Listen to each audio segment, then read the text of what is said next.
Operation सिंदूरच्या माध्यमातून भारतीय सैन्याच्या भीम पराक्रमानंतर सर्व देशभक्तांनी एकत्रित येऊन भव्य तिरंगा रॅली काढली। पाकिस्तानने आपल्या भारताकडे वाकड्या नजरेने पाहण्याची हिंमत करू नये अशा प्रकारचे शौर्य आपल्या तिन्ही दलाच्या सैन्याने दाखवले आणि त्यांच्या पाठीशी देशाचे कणखर पंतप्रधान नरेंद्रजी मोदी उभे राहिले। पहलगाम येथे पाकिस्तानातून आलेल्या दहशतवाद्यांनी केलेल्या भीषण हल्ल्यात 27 भारतीय नागरिकांचा मृत्यू झाला। या हल्ल्यानंतर 7 मे रोजी पहाटे भारतीय हवाई दलाने पाकिस्तान आणि पाक व्याप्त काश्मीरच्या परिसरातील दहशतवादी तळांवर हवाई हल्ला केला। या हल्ल्याला भारताने ऑपरेशन सिंदूर असे नाव दिले।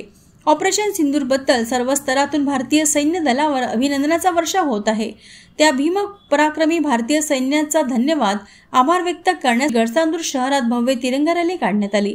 सर्व देशभक्त नागरिक तिरंगा यात्रेच्या माध्यमातून भारतीय सैन्याला सलाम करण्याकरिता एकत्रित जमले होते।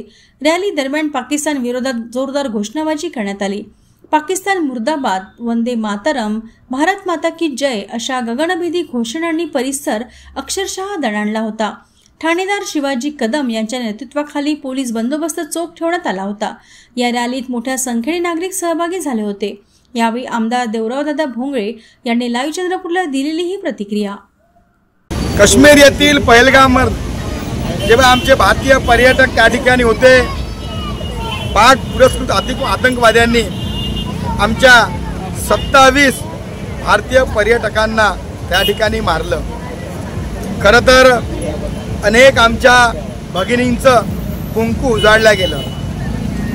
या देशाचे कणखर पंतप्रधान नरेंद्र मोदीजींनी सांगितलं की सिंदूर का बदला लिया जाएगा आणि भारतीय सैन्याने सिंदूर नावाचं त्या ठिकाणी ऑपरेशन हातामध्ये घेतलं आणि ऑपरेशन सिंदूर अंतर्गत पाकिस्तानमध्ये जाऊन त्या ठिकाणचे आतंकवादी अड्डे नष्ट करण्याचं काम भारतीय सेनेने केलं। खरं तर हा भारतीय सेनेचा भीम पराक्रम होता।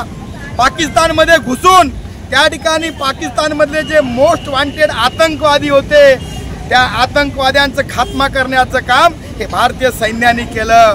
आणि एवढंच नव्हे, अवघ्या 72 तासामध्ये काश्मीरला दालाट्याचे भाव माहीत झाले आणि काश्मीर त्या ठिकाणी सीज फायर करण्यासाठी पुढे आला। DGMFच्या माध्यमातून त्यांनी प्रस्ताव पाठवला आणि 72 तासामध्ये भारतीय सैन्याने पाकिस्तानला सडो की पडो करून सोडलं।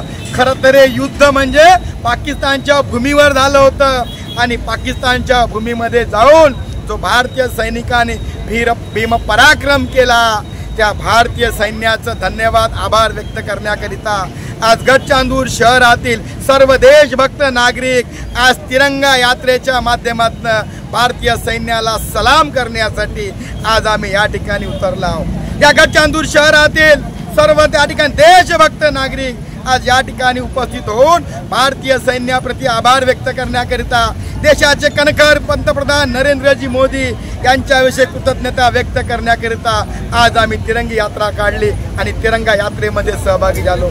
सिंधू जलकरार जो जलकरार आम्ही रद्द केला आणि आज मात्र पाकिस्तान एक पाण्याच्या थेंबासाठी मोताज झाला आहे आणि पाकिस्तानला आम्ही दाखवून दिलं की भारतीय सैन्य हे कणखर सैन्य आहे आणि या सैन्याने पाक पुरस्कृत आतंकवाद्याचा बिमोड करण्याचं काम आमच्या सैनिकांनी केलं आणि या सैनिकांप्रती आभार व्यक्त करण्याकरिता कृतज्ञता व्यक्त करण्याकरिता त्यांना धन्यवाद देण्याकरिता आज तिरंगा यात्रेच्या माध्यमातून आज सारेजण आम्ही एकत्र आलो।